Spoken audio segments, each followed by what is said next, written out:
All right, we're ready for the start of play in this afternoon's game. Our officials, Dave Pollock, Art McDonald, and James Huggard, who will be doing this Atlantic 10 Conference basketball game. Rutgers, of course, in their white home uniforms. St. Joe's in their road uniforms in the dark maroon. You know, John, what does Rutgers have to do early in this ball game? Worst thing that they can do is fall behind in the first 3 or 4 minutes. And the first shot of the ball game is taken by Jeff Arnold of St. Joe's, and he hits, coming down with that 10-footer. Jeff Arnold, he's averaging 9 points a ball game. There's a great shot of the St. Joe 2-2-1 zone press, and it creates a steal. Now you know why they talk about Arnold. The steal misses. Millay goes up with the rebound. And it's Rutgers Riggins who comes down with it. Looks like St. Joe's wants to pressure in that backcourt. You know, that's where Eric Riggins can really help this young and inexperienced Rutgers ball club. They need more of an effort out of him on the boards. At 6'8", he's only getting 5 rebounds. He needs to get up around 8 or 9 a game, Dick. All right, Duckett drives that baseline. Back out to Dixon. Miles Dixon, a surprise starter this afternoon for Rutgers. The reason being that Ward and Campbell, who usually start, and as Brown hits from the corner, Steve Brown. Campbell and Ward usually start for Rutgers, but they missed the team breakfast this morning, and Craig Littlepage says you don't start. And when it's going bad, it's all going bad, isn't it? Down that corner, Dixon in the corner for Rutgers.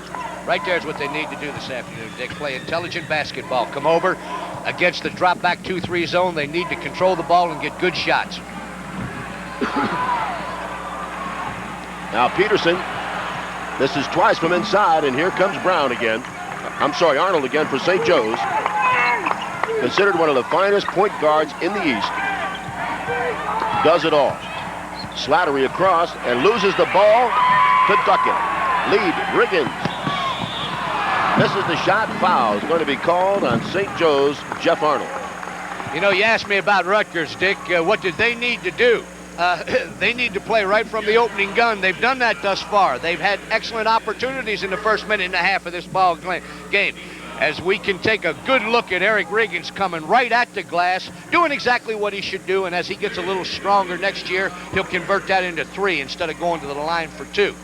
But the point I'm going to make is that St. Joe, if they jumped on him early and control the game, they're in great shape. If they let Rutgers get some momentum and gain some confidence, it could go down to the wire.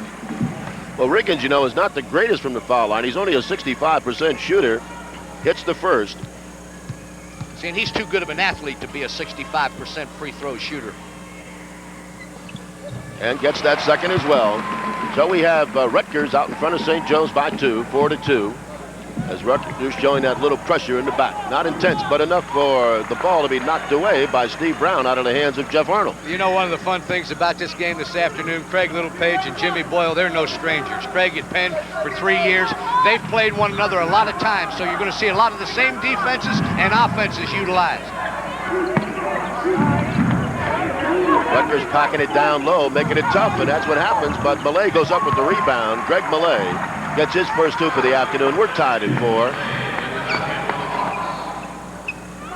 See, again, that's the 3rd defense they've already used, St. Joe. That time it was a half-court 3-1-1 that Jack Ramsey made famous years ago. Of that famous herd of coaches that came out of St. Joe's. Turnaround jumper by Riggins is good. So Eric Riggins with 4 points, and Rutgers is out in front by 2.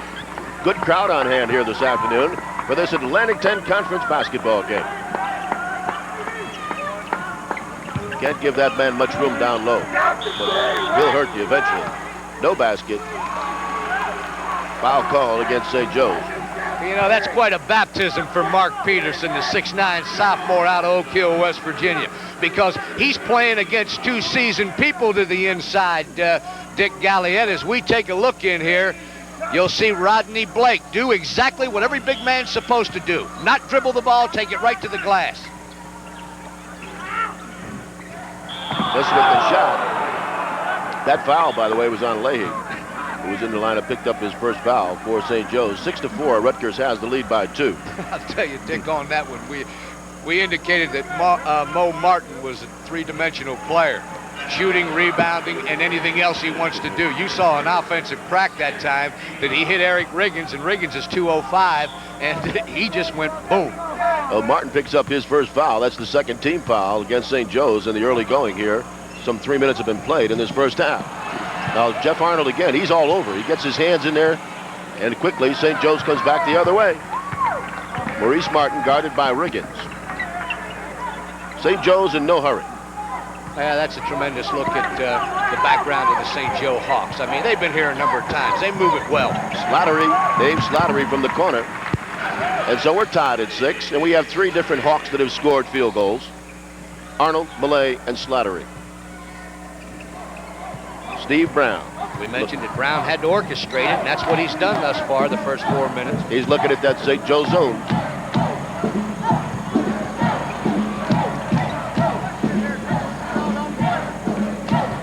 Duckett. That's a great look at this, the drop back 2-3 zone that St. Joe's using. Riggins from that corner. He can be deadly. That's his second field goal. He has 6 points already. He averages 16 a game. There's 2 things that'll beat a zone, Dick Galliette, every day of the week. One is shooting and the other's ball handling.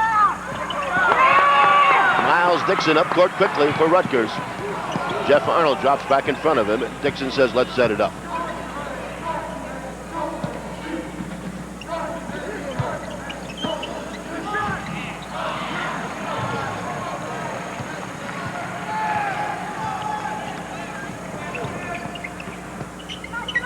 In low, Slattery doesn't go for him from underneath. Millay back out to Jeff Arnold. What a tremendous effort out of Rodney Blake on that offensive glass. Of course, that's why he's one of the leaders in the Atlantic 10 in rebounding. I might add that their inside people are ranked 4th and 5th in the Atlantic 10 rebounding. Now he misses with that. I see St. Joe a little tight early, Dick. Loose rebound underneath, and foul is going to be called under there. As Brian Leahy tried to get through, as Mark Peterson tried to get through for Rutgers. You know, it's nice to see the sophomore at 6'9", Mark Peterson, get off to a good start in the ball game, because if they're going to do any good, they need help out of 2 people today, Steve Brown and Mark Peterson. And Rutgers leads by 2 over St. Joe's, 8-6. Atlantic 10 action will continue after this message from our local stations.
And here we are back at the Rutgers Athletic Center with Rutgers enjoying a 2-point lead after some 4 minutes and 51 seconds having been played, John Clark. But the shooting percentages, St. Joe's 30% from the field and Rutgers 37.5. Well, what a great look by Mark Peterson underneath.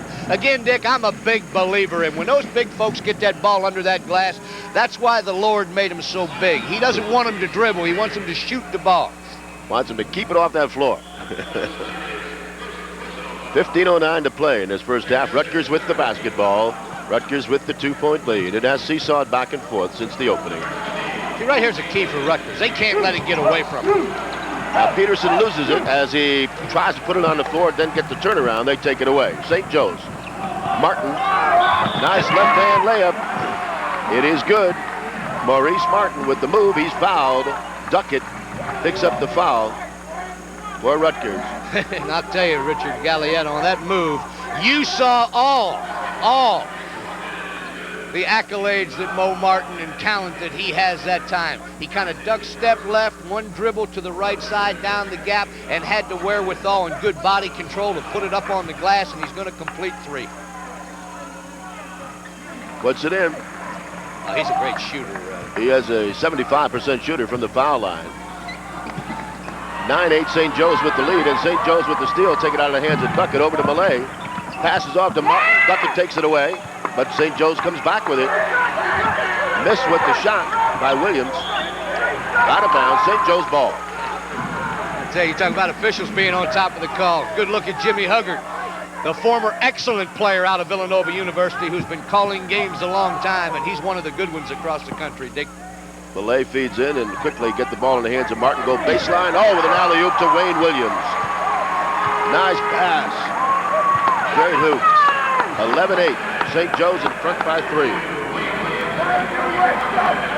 Jimmy Boyle and his brain trust know, Dick, that they need to ignite a rally, turnover, a couple of fast breaks, and he came with Wayne Williams, who I think is his best athlete. Miles Dixon misses across the rim. And Martin saves and gets the pass. Jeff Arnold brings it up for St. Joe's. Dixon on him, but quickly over to Malay. Short. Duckett can't control, or else Rutgers would have had the opportunity for a good break.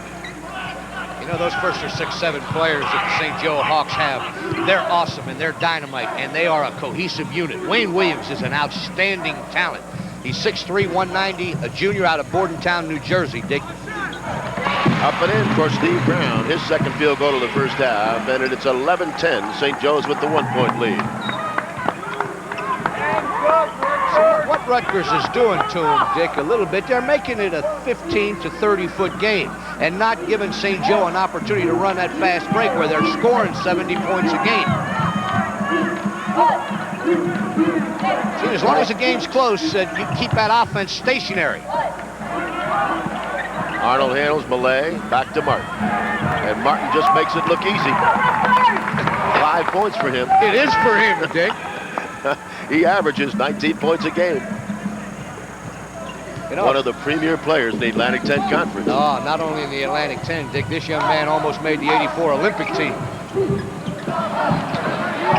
St. Joe's off that board nicely with Rodney Blake, and of course he's one of the premier rebounders, shot blockers, and a nice steal by Rutgers. Yeah, the great ones make mistakes every time too. Maurice Martin, a bad pass to Arnold that time in the top of the key and caused the turnover.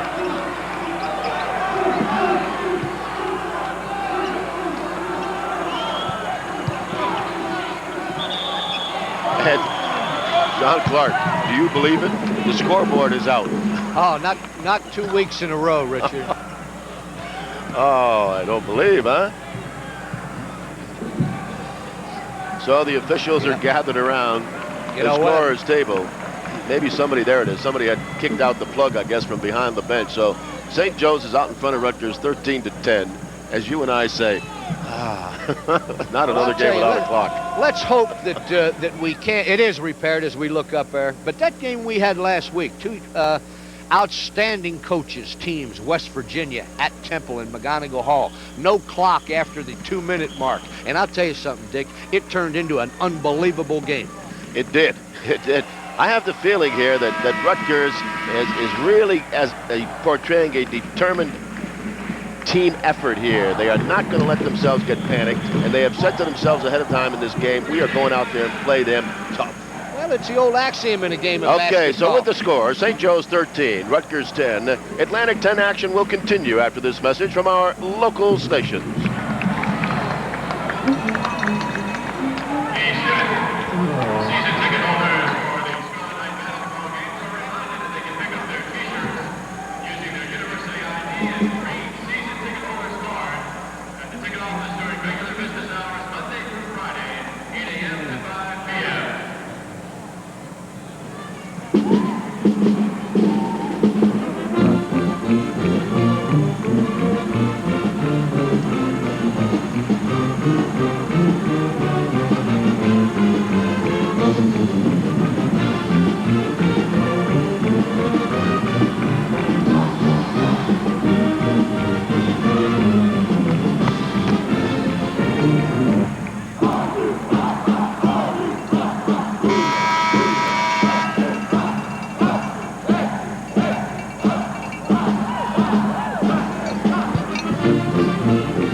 There you're looking at it, of course, the Rutgers cheerleading squad entertaining the crowd here at the Rutgers Athletic Center, Piscataway, New Jersey, and the home folks love it. Do they ever? And it's as it should be in collegiate athletics, Dick. Both these schools predicate that type of atmosphere. They're not only interested in the athlete, it is a tremendous opportunity for the student to become an athlete here at these universities. John, interesting statistic in the early going. Each team, Rutgers and St. Joe's, 6 rebounds each. That's going to be the key. And when you talk about under that board, Greg Millay, the transfer out of DePaul University, where they really run, he's 6'7", good body, Dick at 210, Slattery 220, and the one we're going to talk about as this game goes on, Rodney Blake, the 6'8", 250-pound sophomore from Sharon Hill, is awesome underneath. He reminds me a lot of Wes Unseld. Miles Dixon, who drew the start this afternoon, gets his first foul shot, the 6'2" freshman out of Jersey City. You know, with his start this afternoon, that makes every basketball player on the Rutgers team that has started at least one game this year. That's unbelievable.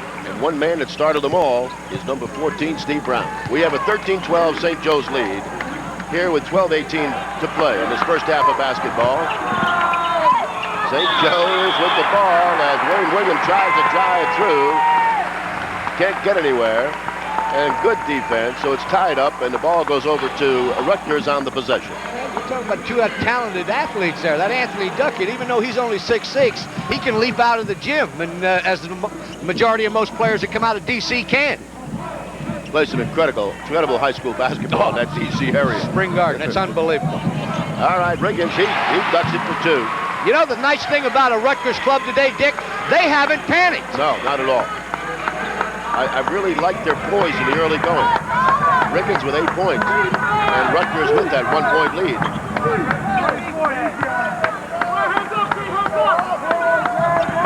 Greg Millay hit that side of the rim again. You had Williams and Riggins battling it out. They said touch Riggins last, so St. Joe's will put it in play. And Millay usually handles the ball on the inbound. Yeah, their objective is just get it in this St. Joe club. And then, boom, after it's in, then you execute. Because they do handle the ball and shoot well. Wayne Williams. There's 2 more. He has 2 field goals, 4 points in the early going, and St. Joe's back out in front by 1 again. Well, and we're getting a look at their 2-2-1 3/4 zone press just for tempo. They're really not looking to steal. They want to get Rutgers in a little bit of a running game and make them do the thing that they don't do well, and that's control the ball. They seem to be doing it all right now. Riggins wants to go baseline, but Blake is there to reject, and look at the move by Martin. But Steve Brown takes it in. Good move and good move back. Tell you who else is into this ball game is Craig Littlepage. He's tired of being on the short end. I know, don't blame him. I'll say one thing for Craig Littlepage, however. He has kept this Rutgers team together. They are not a team that bickers amongst themselves. They don't argue. They show up for practice every day. They may miss breakfast, but they show up for practice every day. Riggins in the corner. That time maybe a little too easy. In and out. Millay with a rebound for St. Joe. And Jeff Arnold, that 6'2" senior, will bring it up. 10:25. And Martin. Maurice Martin connects for his 3rd field goal. He has 7 points in his first half. Oh, the good ones have a way of doing that. But I'll tell you, Maurice Martin, watch how he orchestrates and plays Jeff Arnold. I'd buy him dinner and breakfast every morning if I was Mo. There's no going down that lane, boy, that's for sure. Travel's called against Rutgers. Dixon turns the ball over. And that's what they can't afford to do right there as we take a look at a happy Rutgers fan thus far. But you can't turn it over without a shot in this game because that is the most important part of your offense. Do what you can do. Now Campbell and Ward check into the lineup, number 30 and number 12 for Rutgers. They normally are starters. They didn't start today because they missed the team breakfast. It's going to be a tough defense for him to play against St. Joe, the man-to-man, because St. Joe's floor balance and space relationship offensively, their flex offense is outstanding. Maurice Martin. That's why you like him, huh, John?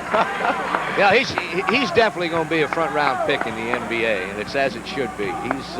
What a career he's had from Central High School out of Liberty, He's 4 for New 7, York. John. 4 for 7 from the floor. 19-14, 5-point lead, St. Joe's. They've been from downtown, too, Dick. Now Steve Brown and Martin collide.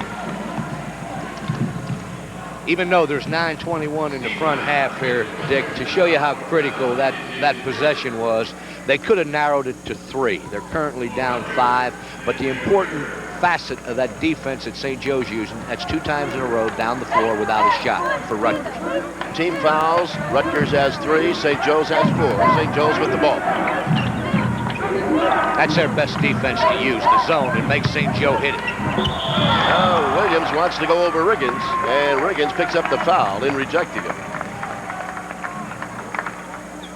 For Riggins, that's his first foul. 4th team foul now for Rutgers. Well, when you talk about 2 leapers, Wayne Williams, unbelievable strength in his legs. Look at that. And Eric Riggins, who at 6'8", is 5 inches taller than Wayne Williams. But I'll tell you, Wayne Williams on the line, shooting 2. He's a 74% shooter from the foul line. This is the first.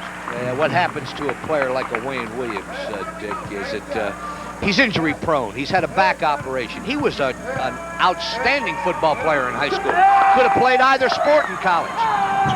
And he gets the second. 5 points for him. Wayne Williams missed all last season with that back injury. Was a starter as a freshman. So here he is as a junior, picking up where he left off as Rutgers over to Ward in the corner, number 12. Jimmy Boyle from St. Joe. They know they have him a little on the ropes. And Ward misses the shot, and the rebound by Duckett was missed, and St. Joe's comes the other way. Air ball that time, and a rebound loose. And the foul goes against St. Joe's, and picking that foul up is Wayne Williams. That's the 15th foul now on St. Joe's. Now we're going to have checking into the lineup for Rutgers, number 34. And that's Lloyd Moore, 6'9", junior out of Clairton, Pennsylvania. Well, I'll tell you, if we can isolate on Moore at 260 and Rodney Blake at 250, you're talking about 2 big fellas inside. And Moore has been getting more playing time of late, has been much more effective as each game has progressed to this end of the season. There's St. Joe's 1-3-1 defense. Look at Ward, wide open underneath. Emory Ward gets his first field goal, and he pulls Rutgers back within 4.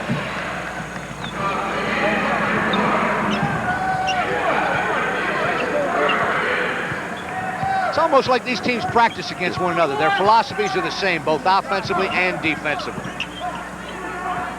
You'll see St. Joe get a lot more motion in their offense here shortly because Jimmy Boyle's not pleased with the shots they've been getting. Jeff Arnold handling, back over to Maurice Martin. You don't give him room, and neither is Riggins going to give him any. Now Arnold lets go and connects, top of the key.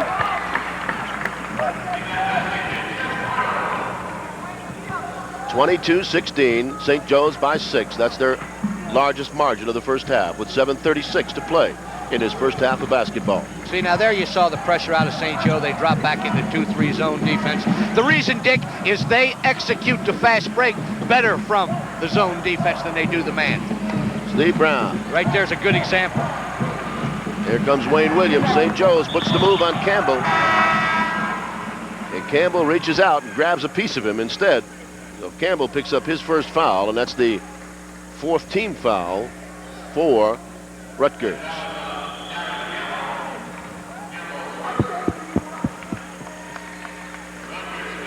And we have timeout being called with the score, St. Joe's 22 and Rutgers 16. That is their largest margin. And Atlantic 10 action will continue after this message from our local stations.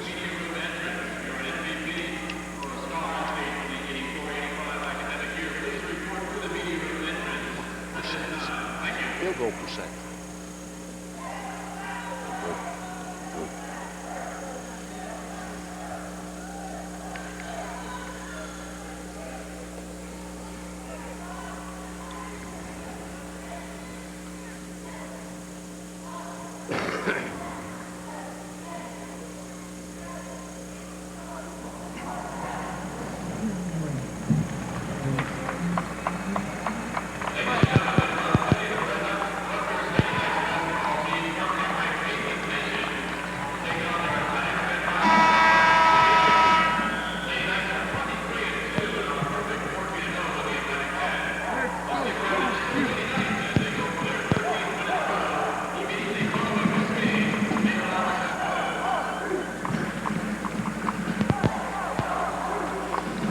right, there you see it. Rutgers out in front, trailing rather, by 6 to St. Joe's. St. Joe's out in front with that 6-point margin here in the first half with 7:18 to play. Well, Dick, in their shooting, Rutgers University, the shot selection the last 2-3 minutes has dropped off, and it's lowered their percent to 33, whereas St. Joe, with the opportunity to run a little bit more, has come down and increased theirs to 45, or 10 to 22 from the field.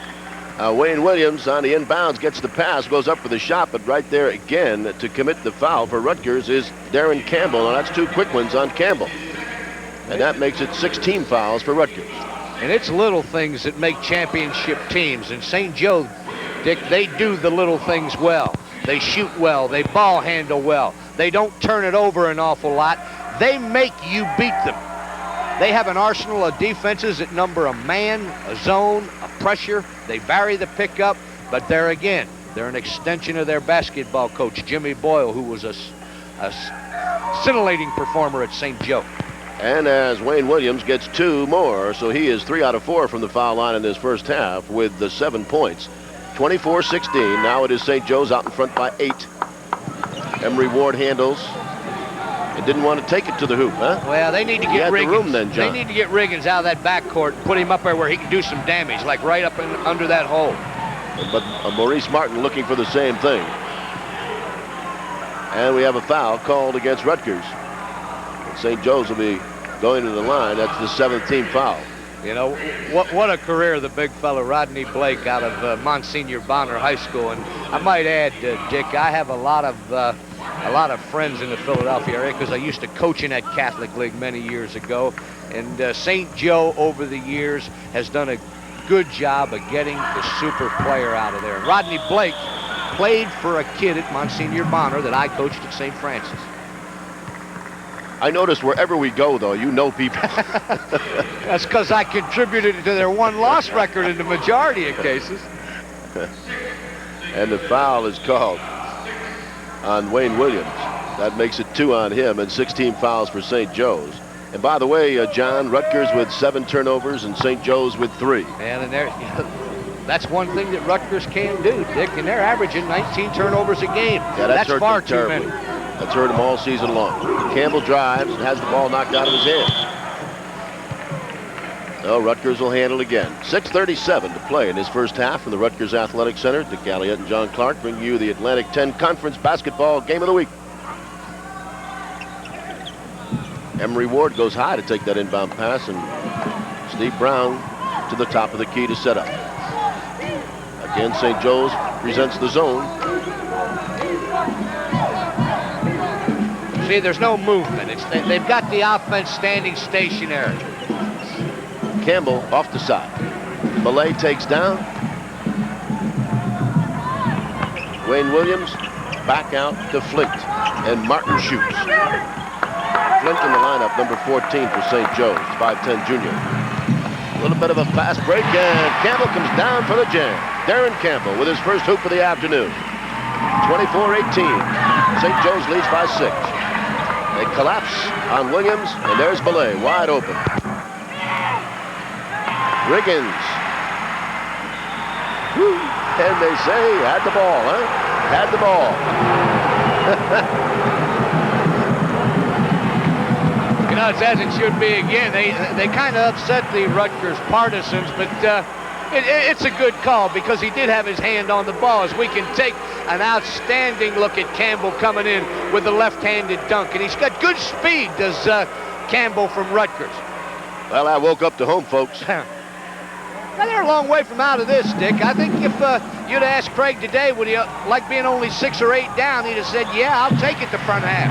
Blake misses from in close, and the foul goes against St. Joe's, and that's going to go against St. Joe's Wayne Williams. And that'll be 3 on him. 3rd personal foul. Another thing I like about Wayne Williams, Dick, is that he exudes the St. Joe philosophy, the 110% hustle all the time.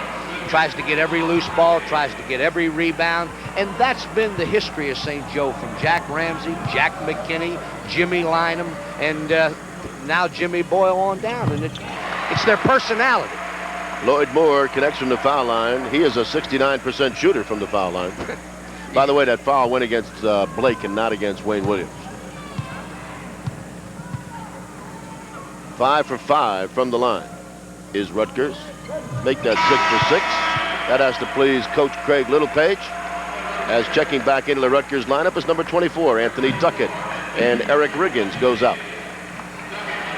There you see it, 5:33 left to play in the first half with St. Joe's in a 4-point lead. See, again, there's the 2-2-1 three-quarter court defense. As I say, these teams shouldn't turn it over at all against that. It's like playing in practice.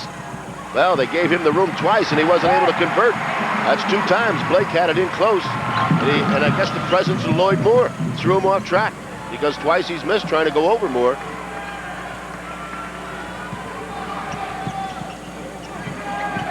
Campbell.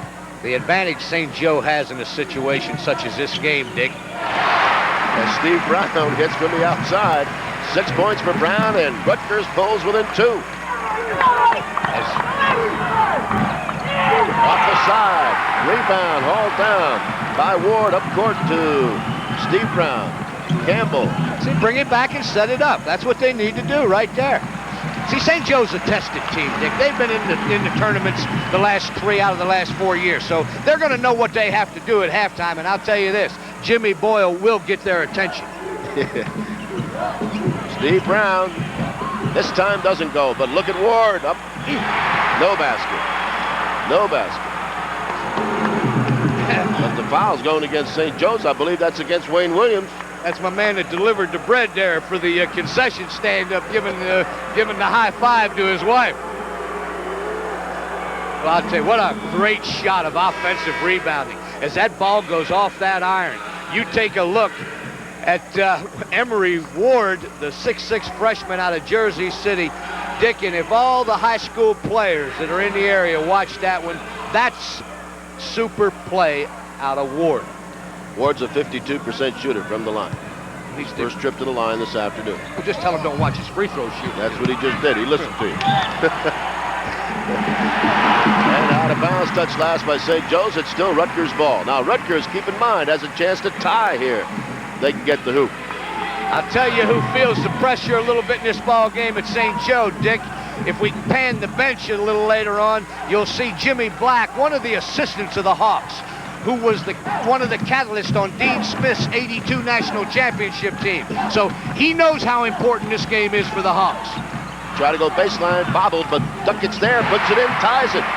Anthony Duckett, he ties it at 24. The 6'6" freshman out of Washington, D.C. The fans are into the game, John. The Rutgers fans are in it. And you notice they moved Mo Martin that time, Dick, to the middle of that 2-2-1 zone where you really need the outstanding performer, because if they're going to do the damage, they got to get Martin the ball where he can do something with it. 3:40 to play in this first half. St. Joe's with the ball. And we're going to have that foul called underneath. It's going to be on Duckett, Dick, and the reason that it is because Rodney Blake is utilized by the St. Joe people of doing exactly what he can do. He's big, he's strong, he's a good rebounder, and he stays inside. All right, both teams now, of course, are into the bonus situation. St. Joe's on the line. As Duckett picked up his second foul, rather. He remind you a lot of Wes Unseld, the physique, the strength. Wes was a good free throw shooter, too, and I think Rodney's game on the line, even though he's only 65%, I wouldn't be afraid to have him shoot one no matter how important it was. All right, going to try to sink that second one, the sophomore. And missing.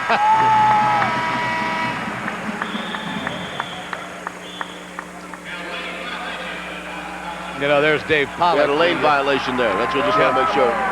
The seasoned official out of Berwick, Pennsylvania, was right on top of that. Oddly enough, the lane violation against Maurice Martin.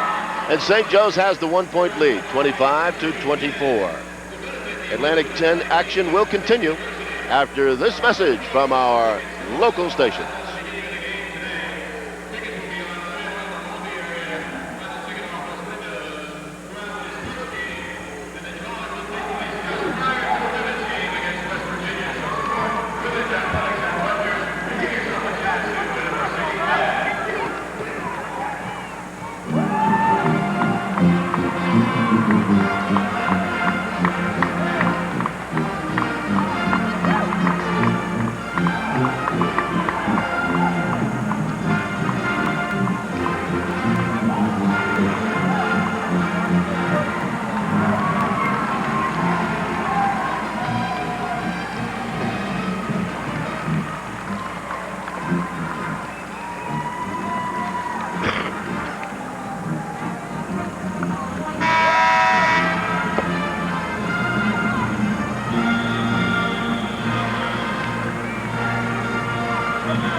Well, it's a one-point ball game, and we hope you're enjoying it as much as we are in presenting it to you. Atlantic 10 Conference Basketball Game of the Week right here.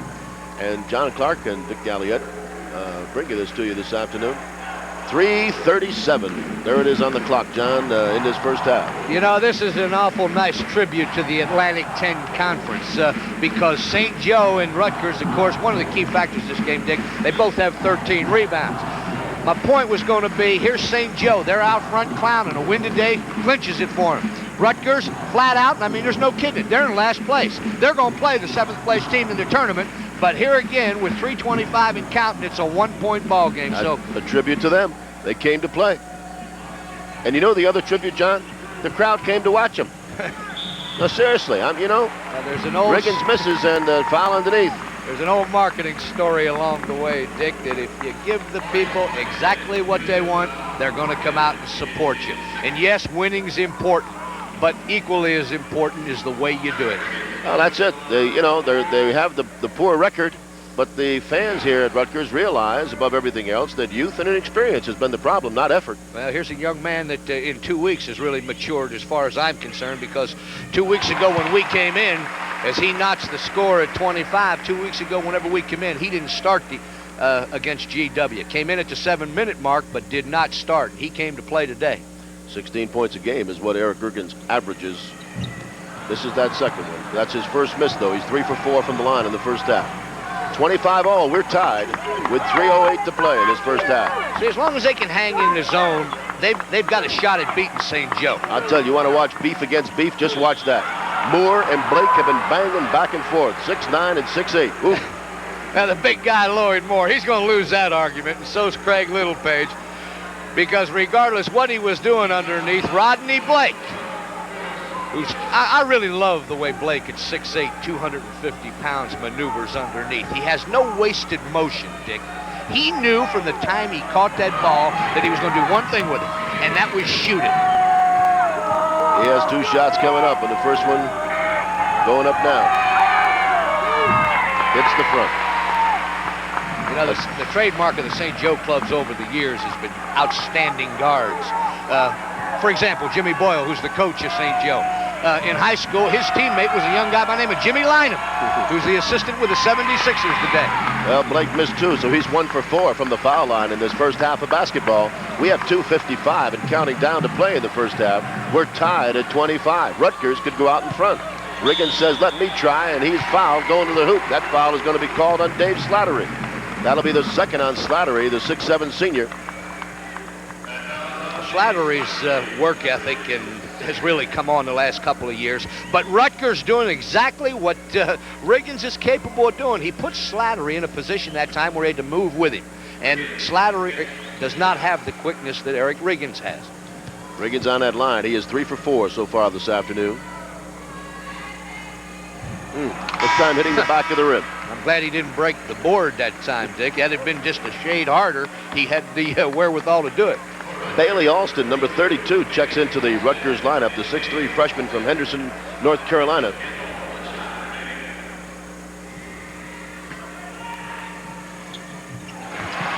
Riggins gets that second. I tell you, the young man that's going to be in a role of being the catalyst for St. Joe in this second half is Jeff Arnold and James Flynn, his backup. They're going to have to bring this ball club alive.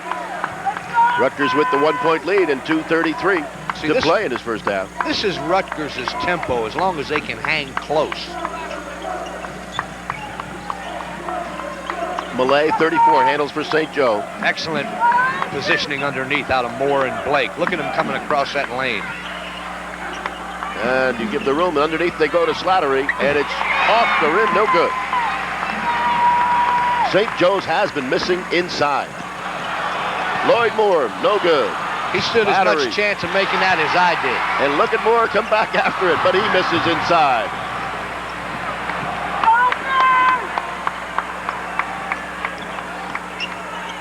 Rodney Blake shoots over Moore and hits.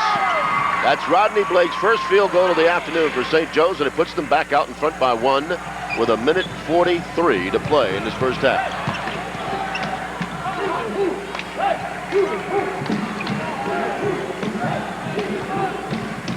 Rutgers with an opportunity to go back out in front by 1. 26 seconds on the shot clock. Emery Ward, no good. Banks it off, no good. Foul underneath. Well, again, Dick, you're in a vulnerable position when you play the 2-3 zone. Anytime they penetrate from that free throw line down. The purpose of the zone defense is to take away the easy shot from the 15-foot line and in, where you can get excellent rebounding positions, turn the afterburners on, and get the fast break going. But Rutgers is having a little success swinging the ball from side to side and getting it into their quick people, the Emery Ward, the Darren Campbell, the Eric Riggins. And that's a tremendous asset against the zone defense. Rodney Blake picked up his second foul. He goes out as James Flint comes into the lineup. Emery Ward on the line for Rutgers. Ward ties it. The freshman showing the cool nerves. He ties it. 27-all. See, another advantage that St. Joe has a little bit at this point, Dick, they have Rodney Blake on the bench along with Wayne Williams, but they do utilize the 3 guards. Brown takes in that rebound. Ward handles the ball, 1:20, and, you know, a fresh 40 on the clock there. See how they change the defense to a 1-2-2 when the 3 guards are in? And Lloyd Ward doesn't go for him. Ward goes up with it and hits. Emery Ward. Is this place alive? I guess it is. 29-27. Rutgers by 2. They were 8 down. Slattery misses. And a foul against St. Joe's. Well, I tell you, if we can scan that St. Joe bench, you see an awful concerned Jimmy Boyle and Jimmy Black on the sideline. They knew coming in here, Dick, that if they weren't ready early, if they gave Rutgers some confidence, as we said at the top, it was going to be a good ball game, because early in the year at St. Joe, they lost by 14, as we see the big fella Lloyd Moore do what every big man's supposed to, right up on the glass, and look at that offensive effort out of Ward. But now St. Joe's has to do some thinking, John, because Maurice Martin picks up his 3rd personal foul here in the first half with 58 seconds remaining. Now they've got to be cautious with him. Well, the thing they really need to do, Dick, is they need to go back and play like St. Joe. They need to go back and pay attention to the fundamentals in the second half. They kind of let Rutgers lull them to sleep. Now Emery Ward connects on that foul shot. That puts Rutgers up by 3. The freshman trying to put them up by 4. Well, looks this is a decision that Craig Littlepage has made, I might add. He's going with the young people. Well, I'll tell you, John. And in doing so, he's getting a little bit of effort out of the older individuals. 53 seconds remaining in the half. Rutgers leading by 4. You know, Ward has been very effective 3 out of 5, and he's a 52% shooter from the line. There's a change out of St. Joe. They're running a little bit of a 4-corner, but they've got the guards and they can handle the ball. They know they need to get shots in the right place. 23 seconds on the shot clock. Traveling is called against St. Joe's Jack Concannon, who has just come into the lineup, number 24. Boy, and I'll tell you, Jimmy Boyle is really concerned on the side. Jack Concannon, not a lot of playing. Not ready to go. Well, I'll tell you what, Jimmy Boyle's come out of this locker room, and he's gone with a freshman this second half, Brian Leahy, who at 6'5", 195 pounds, from Blue Bell, Pennsylvania, who really hasn't had a lot of playing time. But I'll tell you one thing, if the St. Joe Hawks don't get off here in about 3 or 4 minutes and get control of this game, it could go to the wire. All right, it's Rutgers with the basketball as play just getting underway here in the second half at the Rutgers Athletic Center.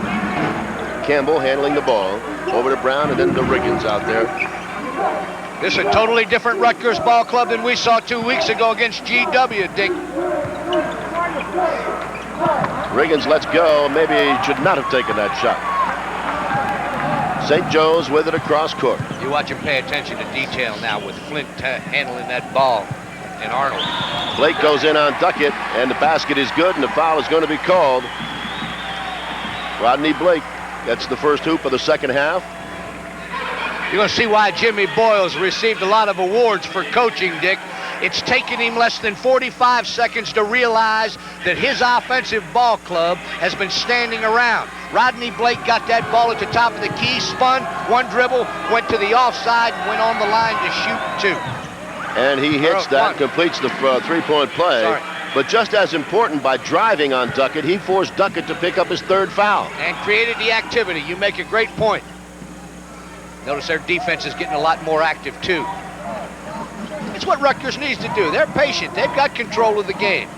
Utilize that 45-second clock. Get it in the hands of Riggin or Campbell or Ward. A 31-30 lead. Rutgers over St. Joe's. Riggin spins around, no good. And there's a whistle for the foul.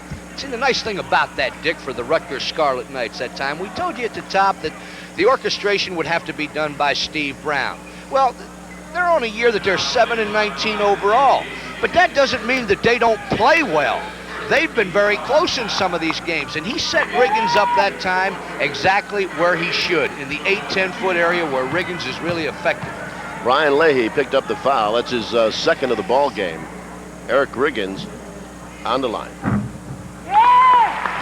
Remember, he threw it up and almost broke the board in the first half. See how relaxed you can be when it's going your way and you're not battling uphill all the time? He's been 5 of 7 from the line so far. The word they call that in athletics is, Dick, it's called chemistry. 6 of 8, and it's 33-30. Rutgers in front by 3. Little backcourt pressure. See, they got number 14, James Flint, right in the middle of that zone press to execute it. And gave out the room that time to Brian Leahy, but he missed, and the rebound is up and in. I'd add that missed jump shot that time by Brian Leahy, that's what's cost them the lead in this game. They're not able to convert the 8 and 10 foot jumpers. They meaning St. Joe. We're back to that 1-point lead. Rutgers again over St. Joe's.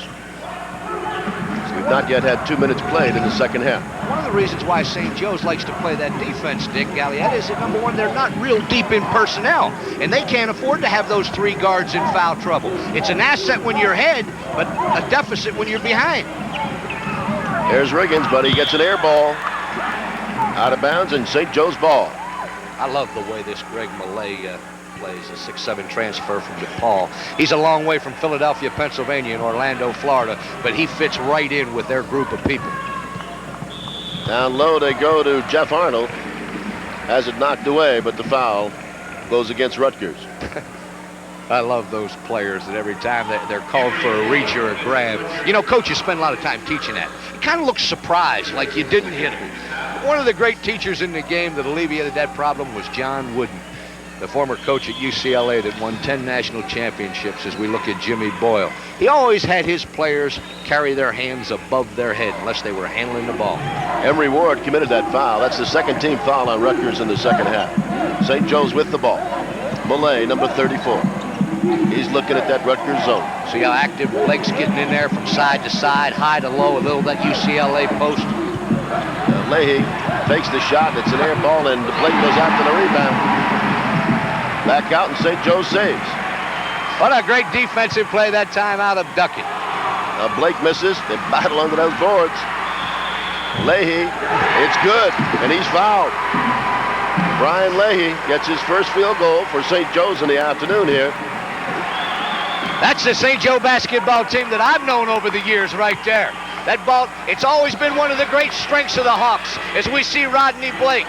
No hesitation, right up on the glass, goes off the rim, hustled 4 outside, and boom, they had 8 to 6, 7 attempts that time, and boom, they converted the free throw. Okay, the steal now by Arnold. Millay, he hits. Well, it looks like St. Joe's has got themselves on track. They're now in front by 3. And I guess Craig Littlepage says, hey, it's time to talk it over. Not only that, he took his coat off, too. And he is irate at his players. Well, it's St. Joe's now 36 and Rutgers 33. Atlantic 10 action will be continuing after we take this word for our sponsors.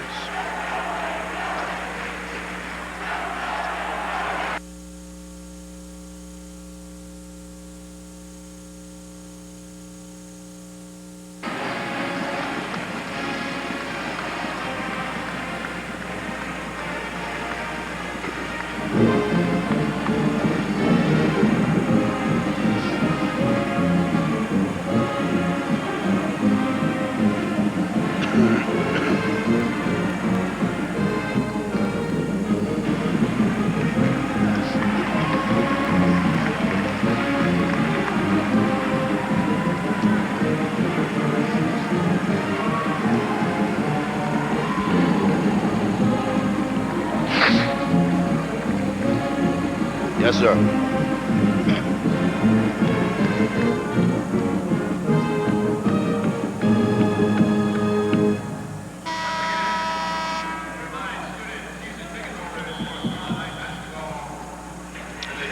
Here we are in the second half with St. Joe's pulling from that 4-point deficit at the half to go back out in front by 3. John. Well, and we said, Dick, that we would see in the first 3 or 4 minutes what was going to transpire in this second half. The lineup change that Jimmy Boyle's made, it's helped him. As opposed to being down 4, he's out 3. So his club has come alive. They're in the 1-3-1 defense where they run extremely well from, but they have the small guard covering the back area of that zone. And that is Jeff Arnold. He's only 6'2". That's where they need to take the jump shot, over that back man. And the other thing is they came alive off the boards. They're 5-0. And Blake rejects that shot by Campbell. Steve Brown handling over to Campbell for Rutgers. And blocked by Blake. Third leading shot blocker in the country as Flint drives in and misses. Rutgers comes down with it. Emery Ward smothers it. Did he ever? And you know, the last 2 times down, Rodney Blake, we know that he's a good shot blocker. He leads in, you know, he's one of the leaders in the country as well as the Atlantic 10, but Rutgers is going right into him. Leahy with the steal for St. Joe's. Jeff Arnold and just hands it over there to James Flint. Well, and that's the individual I'd want handling it. Flint and Arnold all the time. Let them create the action. The 2 guards I had were super at that at St. Francis, and Norman Van Leer and Kevin Porter. You don't play them one-on-one. They make it happen, like right there. Ducking with that rejection, but Malay right back and puts it up and in. You see the little pass that Flint dished off that time for the deuce? That's what you call teamwork. 4 points from Malay in the second half in the early going. Yeah, this is a critical hoop here for the Scarlet Knights. St. Joe's built the lead back up to 5 after they were down by 4 at the half. They did the same thing against GW, Dick, if you remember right. They had the lead and they let it get away from them. Ward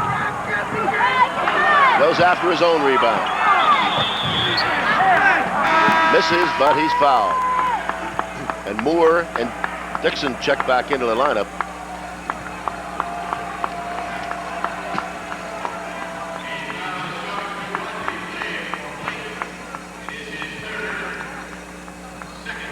All right, for our stations along the way, we'll be taking a national break when we take our next commercial. 38-33, St. Joe's leading Rutgers by the 5. Lloyd Moore in the lineup. Emery Ward on the foul line for Rutgers. Well, they need more, Dick, because where it's getting away from is on the offensive and defensive glass. They've got good agility and quickness out of their inside people when they use Duckett, Ward, and Riggins, but they don't have an awful lot of strength. Emery Ward. If you don't have a lot of strength against Rodney Blake, you're in serious difficulty. This is that second, so it's 38-34, so St. Joe's by 4. University of Massachusetts and Duquesne are 7-7 with 13:50 to go in the first half. We're going to have some kind of an Atlantic 10 tournament coming up here next week. I guess so. Leahy misses and Moore takes down the rebound for Rutgers. This is crucial hoop. Ward. Ward gets it underhand. Emery Ward. I would love to describe that, but I've never seen it. Let's call it a scoop. And into the hands of Ward. Now it's 38-36. Dixon can tie. He misses. Malay off to James Flint. You notice you see Jimmy Boyle standing up there, the successful coach of the St. Joe Hawks. He knows, hey guys, I got a deuce lead here. I want to increase it to 4, and in order to do that, I've got to take my time offensively and get the ball inside to either Blake or let my guards create the action. Well, you wanted to Blake. Blake went in there, missed it close. Leahy came down with the rebound. And fouls called underneath. I told you. Now, that's against... It's against Eric Rickens. Yeah, against Eric Rickens. And here's exactly why it was against him, as we see Brian Leahy just slide right inside him.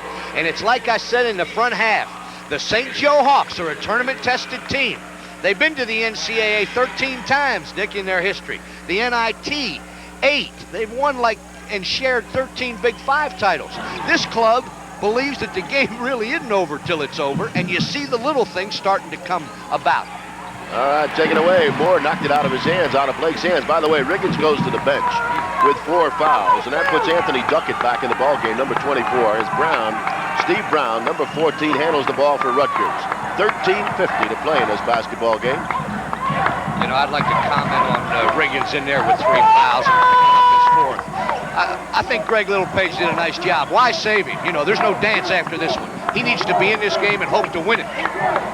Second half, St. Joe's is 4 from 11 from the field, and Rutgers is 1 for 6. Brown, short air ball. Malay there to haul it in. No whistle. Leahy misses. Arnold right there to take it in and slips it out over to James Flint. And Arnold sets it up and goes to that corner to Malay. Leahy. Tell you how valuable Arnold is to this club. Not only does he handle the ball, but at 6'2", he can flat out rebound it when necessary. Plays in the back of their 1-3-1 zone, so he's a talented athlete. I'm telling you, that Lloyd Moore, that number 34 for Rutgers, is one strong young man. He doesn't really have to move. He plants himself there. They have trouble moving him.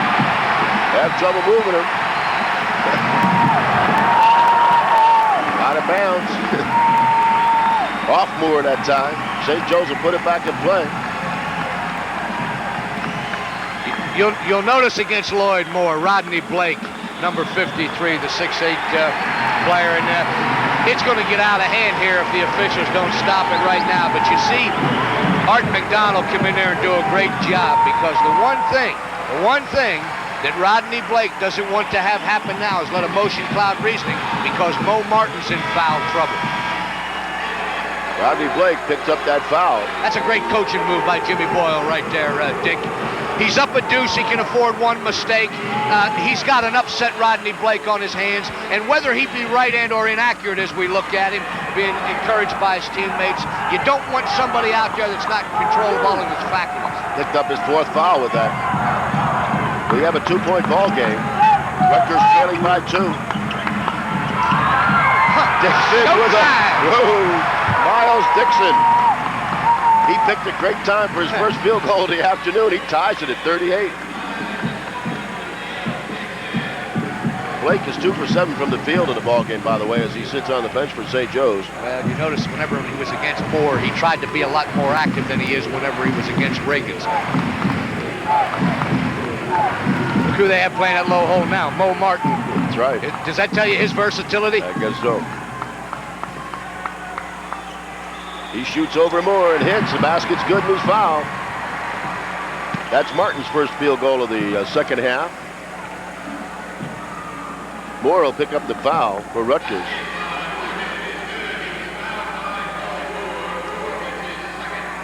And that is Moore's second foul of the ball game, and that makes it 5 team fouls. Well, you talk about versatility.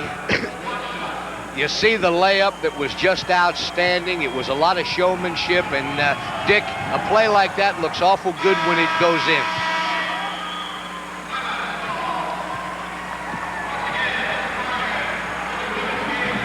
All right, the score is 41-38. St. Joe's out in front of Rutgers. Atlantic 10 action will continue after a word from our national sponsors. Already over 2 million veterans have called to find out how this card can serve them exclusively. Hi, I'm Roger Staubach. If you're a veteran age 18 to 59, or the spouse or widow of a vet, write down this toll-free number, because one quick phone call can bring you all the facts about a plan that offers you a choice of 10, 20, up to $50,000 in term life benefits. $50,000 for under $10 a month. And since your spouse is also eligible, your total family protection can reach up to $100,000. All this at affordable veterans rates. In fact, you don't even have to take a medical exam. You'll also receive your own Veterans Life card embossed with your name. It's all absolutely free with no obligation. As a veteran, you owe it to yourself to get the facts about this exclusive offer. So call now. Call 1-800-228-2343. Call now. All right, there's 11:54 left to play in this basketball game, and St. Joe's has a 3-point lead over Rutgers, 41-38.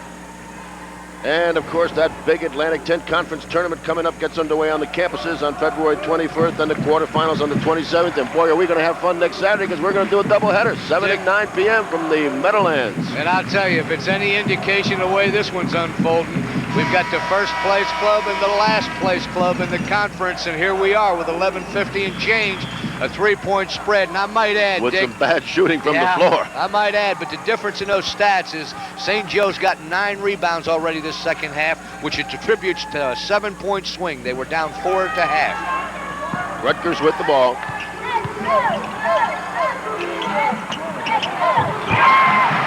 And Steve Brown. He's been dying to do that all year, he told me before the game. Martin drives for that hoop, and he is fouled going through. Well, again, versatility personified. Mo Martin, one bounce, you'll notice, from about the 18-foot line. He knows that Lloyd Moore, 6'9", 260, doesn't have a prayer to keep up with him, and boom, he's going to go to the line. That's Maurice Martin on the line. There you see him. It's almost like Jimmy Boyle said, hey, guys, we got here with our bona fide All-American. We've got some foul trouble. We're not shooting real well. As a matter of fact, we're shooting poorly. Let's let Mo Martin take over this game for about 3 or 4 minutes and see what happens, and it kind of looks like he's doing it. It's 43-40 now. St. Joe's with the 3-point lead again as Rutgers tries to narrow it to 1. Here's where you got to turn a negative to a positive. This is where they need to get that ball to Moore underneath. Let him utilize his size. I don't know what Dixon did there. Well, see, that's the problem with making the flashy one about 3 minutes ago. Somewhere along the line, it always comes back to haunt you. 11 minutes to play in this ball game. I'll take those guys that are fundamentally sound every day, Dick. I don't know if I'll win them all, but I'll tell you this, I'll be in the game. From that corner, no good. I'll tell you, this Emery Ward comes to play, this freshman, 6'6" freshman. He has 10 points in the ball game, and he's done a good job off the boards. He had 4 rebounds in that first half. Duckett, 24. See, Moore needs to get lower in that hole. He's 260. He can move Greg Millay around pretty good.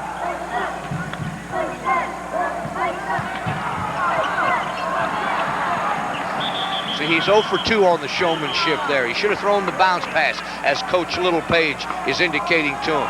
Because 3 things happen when you throw a bounce pass in this game, Dick. 1, it's completed. 2, if it's blocked, it's generally blocked by the foot. You're able to keep it. And number 3, it's intercepted. So 66 2/3% of the time, you've got the advantage. Brian Leahy checks in for St. Joe's, and going to the bench is James Flint. Leahy 6'5", Flint 5'10". Now he's in that low area. Short Moore right there. It's a little Puts it up easier in there, isn't it? Lloyd Moore, and that's his first field goal of the afternoon. And he puts Rutgers within 1. You see the Wharton School of Finance graduate over there, Craig Littlepage. He's getting into this one, isn't he? The crowd has enjoyed this ball game, and we know that. Boy, they're not shooting well at all. No, not at all. Air ball by Wayne Williams. Really a crucial turnover. They need to get more low. You see Littlepage on him, telling him, slow it down, Miles. Take it easy. Take it easy. These are 2 outstanding coaches for their university. I'll tell you, Littlepage has had a tough sled. Jimmy Boyle's done real well. Oh, Lloyd Moore with his second field goal in a row, and that puts Rutgers in front by 1. See, right there's the weakness of the St. Joe defense when they don't have Blake in the game. And Dixon puts the move on to steal the ball, but commits the foul. Well, and Dick, I'm going to be real honest with you. If he tried to take the ball away from Maurice Martin 100 straight times, he's going to commit that foul 99 of them. As we see a concerned St. Joe coaching staff.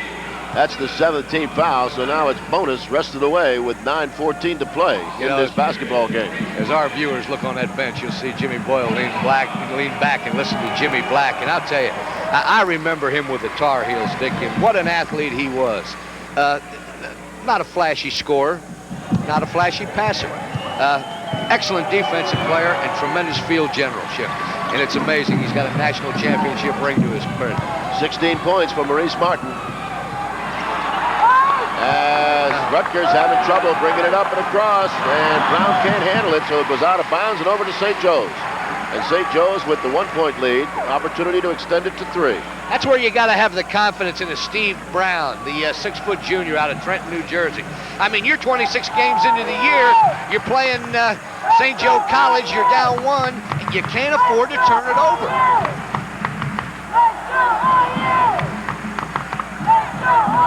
St. Joe's with the ball. Belay into corner, Leahy. That's a nice flex offense they're running, their space relationship. Leahy from outside. Definitely from outside. That's his second field goal of the ball game. And he just he went over his average with that one, I'll tell you. Sure did. He's averaging 2 a game. 47-44, 3-point lead by St. Joe's. 8:28 to play.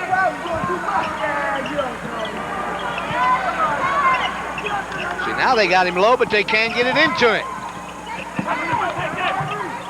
Well, the screen was there by Moore. Those shots aren't going to cut it, Dick.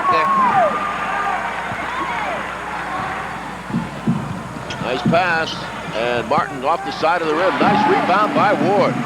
Mo's having a tough shooting game. You know, I like to watch him play. I don't mean to refer to it too much, but St. Francis College, they had a tremendous athlete by the name of Maurice. Maurice Stokes was his name. He sure was. All right, now Craig Littlepage said we better talk this over with 7:53 to go, and it's St. Joe's leading by 3, 47-44.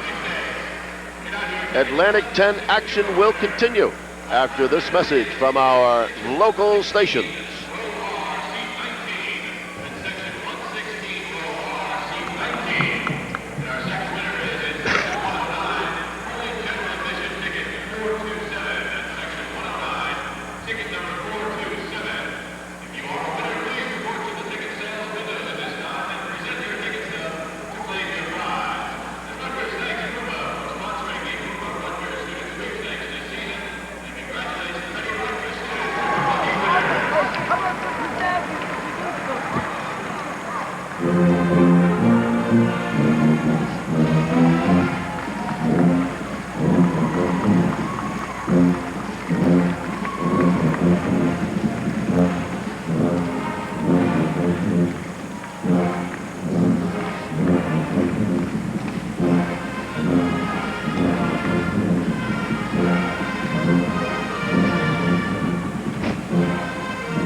And here we are with 7:53 left in the ball game. St. Joe's enjoying a 3-point lead. They were down by 4 at the half, 31-27. It may not be a high-scoring game. As a matter of fact, St. Joe's averages 70 points a ball game coming in, and Rutgers averages 64 points a ball game, and neither one of them, I don't think, is going to hit that. Now, as it's going now, it doesn't look like that. And I think that Jimmy Boyle,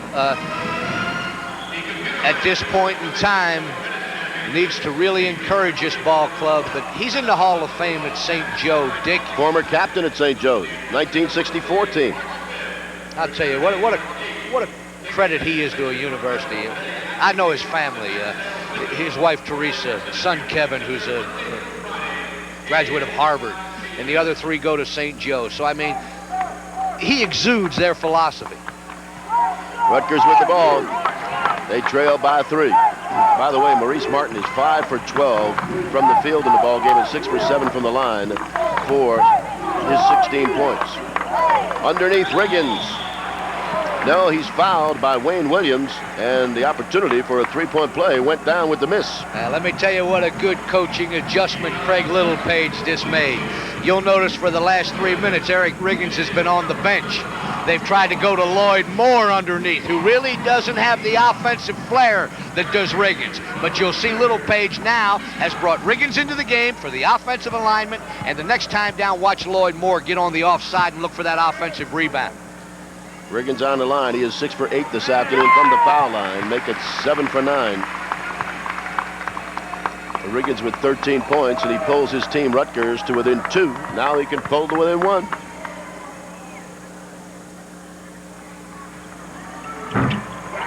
It's that front, but that big rebound by Emory Ward. It doesn't go. I like the freshman's hustle, though, John. No, I wouldn't fault him for that at all, Dick. That was a good move. Wayne Williams, good hoop for St. Joe's. That's his first field goal of the second half. Their quickness to the inside with Mo Martin and Wayne Williams and Malay, it's going to be awful tough for Rutgers to contend. Ward hits the back of the rim that time, and again, now St. Joe's coming up with those key rebounds, not giving Rutgers an opportunity for second shots. Leahy. So he had the presence of mind to spot the open man even though he was up in the air. Yep. Williams with the miss, goes after his own rebound. Dixon comes down for Rutgers with it. No basket, and he's fouled. The foul is going to go against Jeff Arnold. That'll be his second of the ball game. That's the 15th foul for St. Joe's in the second half. You know, as it's going, Rutgers, although they've done a better job at it today than they have all year, but one of the things that I think Craig Littlepage would rather have is not have his club on that line going down the stretch. They're only shooting 64% as a team. Darren Campbell comes into the lineup for Rutgers, and going down to the sidelines is Miles Dixon. I tell you, there's a break right there for Rutgers. Knocked out of bounds last by St. Joe's. Riggins will put it in. 6:46 to play in the ball game. I tell you how much emphasis I believe should be placed on ball handling. I've never seen a team win a game without the ball yet. So, you know, you need to take better care of it. There you go. Oh, and Riggins misses from inside. Well, they're not going to get a better shot than that. No, you won't. And you saw it. Jeff Arnold just comes down and up and in for that key hoop, his first field goal of the second half. And it's 51-45, St. Joe's with a 6-point lead. Their largest lead of the ball game was 8 points in the first half. I think what you're seeing is a St. Joe experience take over. Rutgers is being plagued by rims. Wayne Williams is fouled by Steve Brown coming down. So that's Brown's second foul. And going to the line for the 1-and-1. Well, Wayne's going to go to the line to shoot 1-and-1. Again, Dick, it's a small thing, but it's what coaches pay attention to. It's not going to show in the box score. But if Wayne, who shoots 73%, steps up to convert to 1-and-1, the one really responsible for it was Jeff Arnold, who made the super pass. 51-45 with St. Joe's in front by the 6. And Williams is 3 for 4 from the foul line this afternoon.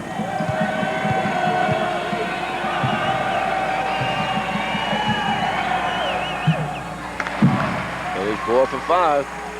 I shudder to think how good he would have been had he not been injured the last couple of years, because when you talk about all the ingredients of a great player, Wayne Williams has them all. 6 for 7 for the young man. So he has 12 points, and it's a 53-45 lead now, the 8-point lead, matching what their largest lead of the ball game was. Atlantic 10 action will continue after this message from our local station. How many do they?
And we're back with 6:05 left to play in the ball game, and St. Joe's with the largest lead of the ball game matched at this point, 8 points, 53-45 over Rutgers.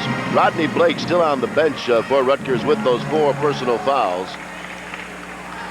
Well, and I'll tell you that not only was it the 4 personal fouls, but Jimmy Boyle. I hope I said St. Joe's. Rodney Blake for St. Joe's sitting on the bench. You okay. did. But he He did make the change. He's gone with a smaller lineup, and St. Joe, they're going to be in the bonus now, so they're going to go to the 1-1, and they're a 75% free throw shooting team. Riggins hits the side of the rim again. There's Williams with the rebound. What an athlete. In that University of Massachusetts Duquesne game in Atlantic 10 Conference play today, it is 2018 UMass over Duquesne. 3 minutes remaining in the first half. A miss by St. Joe's, and up court comes Rutgers again. Bounce pass, but right into the hands of St. Joe's. Now you're going to see Jimmy Boyle, who's standing up on the side, Dick. You'll notice he's going 4. He's seen enough. He wants to get out of here with a win. What that means is 4 corners. And St. Joe runs this offense real well. And let me tell you another team, North Carolina. And nobody ran it better than Jimmy Black did his year. Nice pass baseline. Williams misses the shot, and the battle for the rebound taken down and won by Duckett. Anthony Duckett. 5 minutes left to play in the game. They got a lifetime, Dick. What they need is good shots. They need 2 or 3 to inside. You need to get it to Riggins. That's the one. And he hits. He listened to you, John. That's only his first field goal of the second half. Now Rutgers trails by 6. Low-scoring ball game. But, you know, we haven't, I don't know if we even mentioned it, but St. Joe's was the odds-on favorite to win the Atlantic 10 Conference this year. It looks like everybody knew what they were talking about then in the beginning of the year, because the thing I like about them is that they're one of the smallest student enrollment-wise schools in the Division I. And here comes Rodney Blake back into the St. Joe's lineup. He has his 4 fouls with the 6'8 sophomore. Brian Leahy goes to the sidelines, gets a standing O from the St. Joe's fans that have journeyed here from Philly to watch the ball game today. Well, and he should. And the thing that I started to say about the St. Joe Club is that for years and years, and I played them a lot of times when I was coaching, they have a lot of versatility. They have a good program at St. Joe, and their players really show the philosophy of the school. That's why they're one of the top all-time winning and losing teams in the country. Well, Maurice Martin hits that first.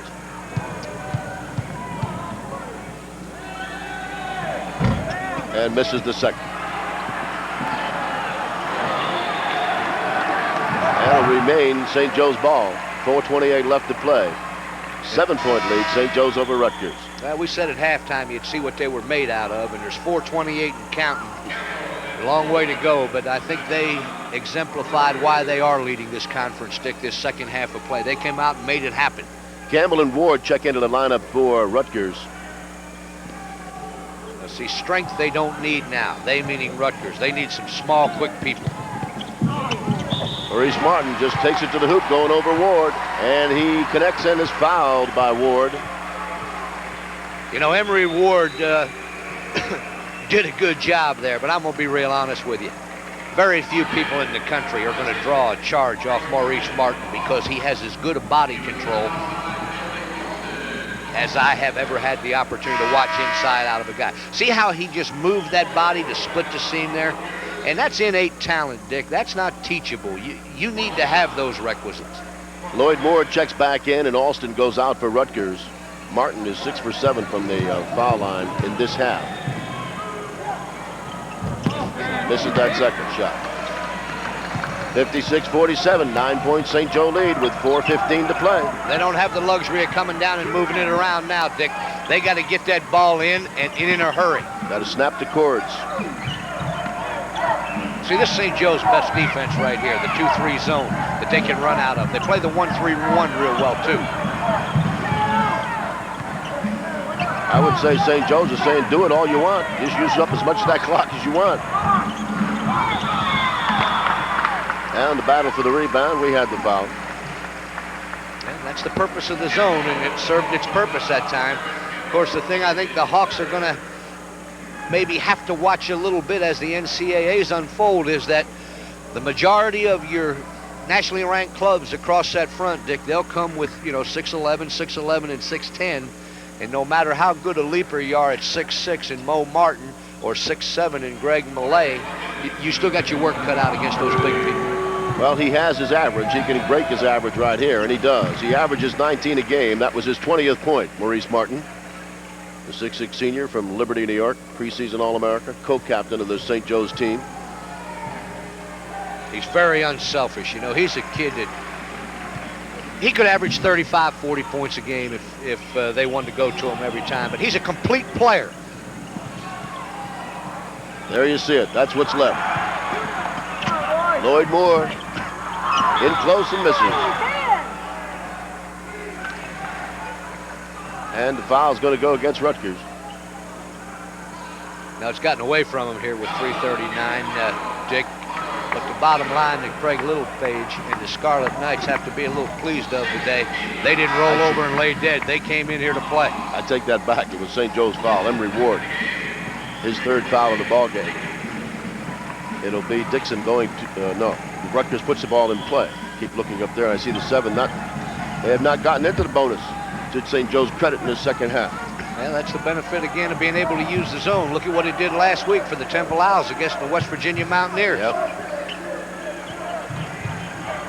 Well, it kind of looks now like it's going to be a flat outright championship for the St. Joe Hawks if they can execute the last 3 minutes. Well, Lloyd Moore was fouled. Millay picked up the foul for St. Joe's. For as much as he's been in the ball game today, Millay, that's only his second foul in the ball game, and he's been in there, that's for sure. I'll tell you, he's a smart player. He plays a lot of cat and mouse with you all the time. He's out on the wing, and he's able to play underneath. He's got the good range, 6'7". He's got the good body at 210. He's a quality player. Doesn't get a lot of press, but he's a quality player. St. Joe's in his second half, 42% from the field, and Rutgers, 28%. That says it all, doesn't it? As Lloyd Moore, 4 for 4 from the foul line for Lloyd Moore this afternoon. A 58-49 lead, St. Joe's by 9 with 3:23 to play. Ward knocks it out of bounds, so St. Joe's will put it in play again. Well, you'll see a little bit of football maneuvering now out of Coach Boyle and his staff. They'll put Rodney Blake in whenever they don't have it for defensive purposes. Here on the offensive alignment, they're going to go 4 corners. They want the little guys that are quick to move without the ball and go one-on-one in there now. Martin and Wayne Williams would be awesome in this offense. See that backdoor cut? And his foul. St. Joe's will go to the line again. 3:04 left to play in this game, our Atlantic 10 Conference game of the week between Rutgers and St. Joe's. Rutgers led at the half, 31-27. Alston checks out of the Rutgers lineup. Moore comes back in. There's the big fella, as I told you. Rodney Blake, number 53 in the maroon. And there's the man going to the line, Maurice Martin. Dick, it's unbelievable that when you see championship teams, it's little things. It's the made free throw, the missed free throw that comes back to haunt you, the turnover at the wrong time. And St. Joe has not done a good job from the line today. We're under 3 minutes now to play. Steve Brown. He hits. Now, they're only 3 possessions away here. St. Joe's by 7. And Arnold drives all the way through and now has an opportunity to pick up 3. Jeff Arnold, 8 points on the afternoon, 4 in the first half, 4 in the second half. When you talk about a point guard that knows exactly what he's doing, Jeff Arnold at 6'2" comes down. He knows that Campbell's kind of laying back. All he did was really split the seam and go in. Cardinal rule defensively that time, you always want to stop the dribbler. Darren Campbell, of course, is a junior. He's out of Washington, D.C. And the effort was good. The result for Rutgers, not so good. Arnold completes the 3-point play. Did he ever? That was a big 3-point play. That increased it to 5 possessions. 2:37 to play. Millay steals. We have a foul. Wayne Williams picks up, I believe that's number 5. Yes, it is. Wayne Williams fouls out for St. Joe's. 12 points on the afternoon. Dick, I was just handed a stat here. It's amazing how success does beget success. Rutgers University's on a year at 7-19, 2-14 in their league, but they just drew 4,935, which is the largest attendance this year. That's great. It really is. Of course, St. Joe, they're used to playing in that Palestra and their arena. And at the half, it is University of Massachusetts 25 and Duquesne 24 in Atlantic 10 Conference action. Emery Ward. He's put in a good afternoon, Emery Ward has today, Dick. I guess he has. You'll hear 11 points. You'll hear a lot more about him, too, and he's a local product out of Jersey City. I like the way he goes to the boards. 9 rebounds, too.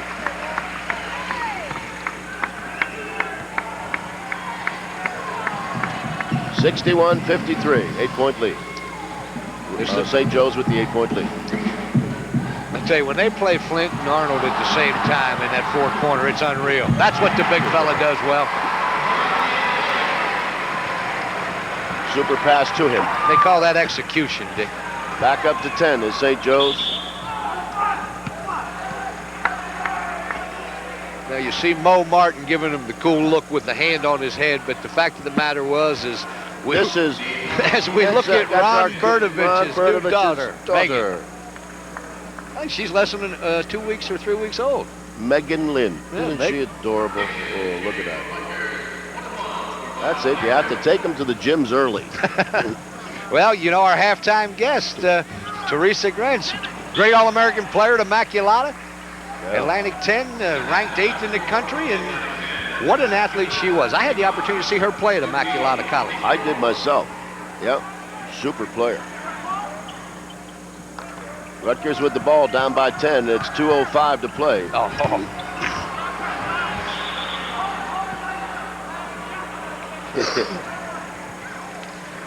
Rodney disagrees with that. Sometimes Miles Dixon is a talented athlete, but sometimes that one electrifying play can cost you a little bit. And the Austin fouls, of course, Martin coming down. 2 minutes and 1 second to play. The bottom line for Rutgers in a game like this tomorrow, when you see you pick up the paper and look at the score, and it may be a 15 or 16 or 17 point spread before it's all said and done. However, this one could have gone right to the wire. We had one heck of a basketball game here today, but St. Joe's doing what they do best now. When you get a team on the ropes, boom, you got to know how to put them away. Can't let up, that's it. Especially when you have tournaments coming up. You've got to keep that killer instinct alive. I know Jimmy Boyle will have that club on the free throw shooting line tomorrow at practice. I can tell you that. St. Joe's with the steal. Nice pass. Nice pass. Flint to Martin.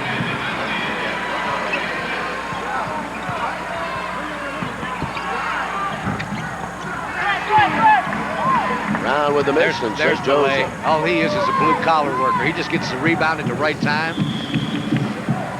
Ward reaches in for the foul. James Flint will be going to the line. And in a minute and 32 seconds, St. Joseph's will pick up their 16th Atlantic 10 Conference win of the season. Will end up regular season play 16-2. Will draw a bye, of course, in the Atlantic 10 Conference tournament, which starts on the 25th on the campuses. And St. Joe's is the one you have to gun for. Well, and I'll tell you, we said it the last 2 weeks that the NCAA could possibly be looking at 3 teams out of this conference that's capable of going. St. Joe, I believe they've got to go. West Virginia, I think they're capable of winning the tournament, as is Temple. Well, we might remark that St. Joe's, by the way, is ranked 24th in the country in the AP poll. St. Joe's, truthfully, is probably the Rodney Dangerfield of the East. Really. With that kind of a record, they're going to be 22-5 when the day is over. 22-5 should get you in there someplace in that top 20, I think. Well, I've never been a big believer in statistics. I enjoyed national rankings and conference play, but here's a case where today, statistically, this shouldn't even have been a ball game. It's going to look, as I said, like it was a little bit of a blowout. But Craig Littlepage and Rutgers, you did well. And Jimmy Boyle and the St. Joe Hawks, they did what they were supposed to. When it counted, they were there. Lloyd Moore on the line. Well, Craig Littlepage knows what he has to do. He's got youth and inexperience was his problem this year. He had a team, he took over a team that had 6 returning lettermen, but only 1 returning starter. And he's just got to get the depth there. But again, to his credit, his kids stay in there. They don't quit on you. Oh, I hear you. Goes with the territory, as they say. That's it. That's what it is exactly. Rodney Blake shakes the rim from the foundation. And as Mark Peterson comes up with the foul, wow, did that basket vibrate. You know, there's no replacement in the game for a good field general. And St. Joe, they have two of them. And we're getting a look at one right here in Jeff Arnold coming down. Boom. Just a fantastic pass to the big guy. Underneath, he made that one.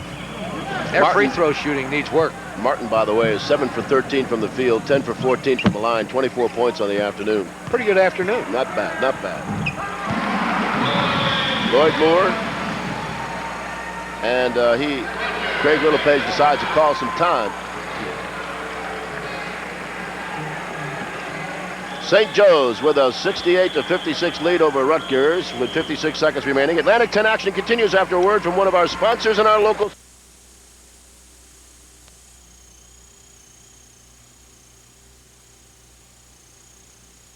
Today, thousands are getting a better deal than you in Atlantic City and Las Vegas. How? They carry the Players Club Gold Card. Players Club members and their guests get 25% off every meal and 25 to 63% off rooms. They step to the front of the show line and save 25 to 50% on top name entertainment. In Atlantic City, choose from hotels like Harrah's Marina, Resorts International, Sands, and Tropicana. In Las Vegas, the Frontier, Mint, Riviera, Sahara, and Tropicana. And other first-rate casino hotels in Reno, Tahoe, Laughlin, the Caribbean, and around the world. As a Players Club member, you'll also receive this handsome travel wallet that contains all the information you need and your Players Club Gold Card. If you plan to go to a hotel casino this year, you can't afford to be without it. Listen carefully and find out how you too can be a member. Call now at 1-800-VIP-DICE for more information on the Players Club Gold Card. It's a no-obligation call, so call now, 1-800-VIP-DICE.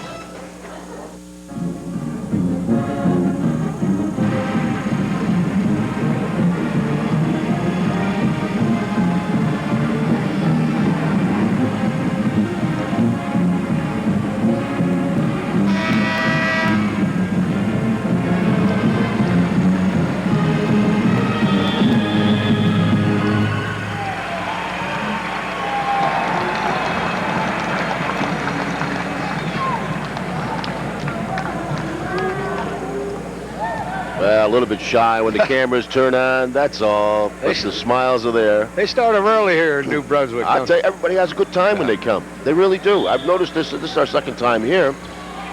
People come and enjoy a Saturday afternoon is what it is. Yeah. 52 seconds to go in the ball game. St. Joe's going to win it. See that ability? Look at that. That's a great job out of Jimmy Flint. What an athlete. Smallest guy on the floor at 5'10", Dick. I'll tell you, if you're going to beat St. Joe, you better have a good bench and get out on them. Well, we have 30 seconds up on the clock, and Brown commits the foul. That's his third of the ball game. 70-56, that's a 14-point lead. And 14 points is what St. Joe's beat Rutgers by in their first meeting back on January 25th. Well, I didn't have the opportunity to see the first one, but I would be willing to venture that the first one was not as close as this one. As we take a look at Greg Millay, who from St. Joe, I don't believe he gets enough of the credit for what he does. He's like an Iron Man, kind of guy I'd like to have playing for me. Greg Millay, 7 points on the afternoon, make it 8. 15-point lead. See, in other words, if I'm Rutgers now, just come down and do what you do best. Get back in your offense that helped you play well today. That's it. And Moore tries it the second time, goes up and in. Moore with 13 points on the afternoon, 18 seconds to play. And we'll come down the other end. So Rutgers will wind up 7-20 overall on the season, 2-16 in the conference. St. Joe's will be 22-5 on the year, 16-2 in the conference. It's kind of nice to control your own destiny, as we said at the top. They came in here, so they had nobody to blame but themselves. They came in, they needed it to win, and they walk home with the conference championship.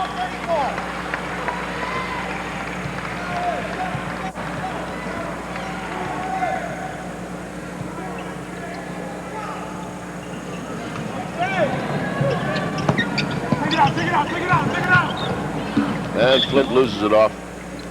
But Peterson out of bounds. 13 seconds left in the ball game. You know, this kind of a game could be a plus factor for St. Joe College, Dick Galliette, because going into this conference tournament, it is tournament time, and they need to be tested, and they were today.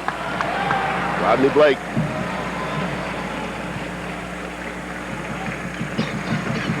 Nine seconds showing on the clock. Well, Maurice Martin, with his 24 points, faces the St. Joe Hawks this afternoon.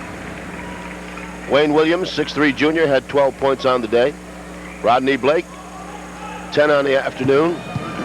And Jeff Arnold with 9 points. Rodney Blake misses that foul shot. Not having a good afternoon at the line. He is 2 for 8 from the foul line this afternoon. Their whole club has not shot real well from the line, Dick, and it's not in their repertoire not to be a good free throw shooting team. 7 seconds.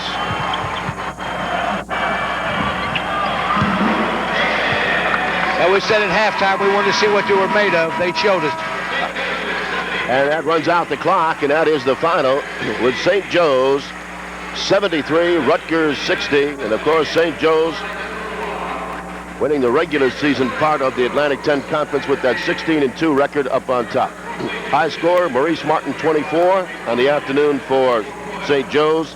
Hyman Riggins with 15, Moore with 13, and Ward with 12 for Rutgers. And there you see the final. Reminding you, Dick Galliette and John Clark, that it will be doubleheader action from us next Saturday evening, 7 and 9 o'clock from the Meadowlands. We're excited about that. That'll be the semifinals of the Atlantic 10 Conference Tournament.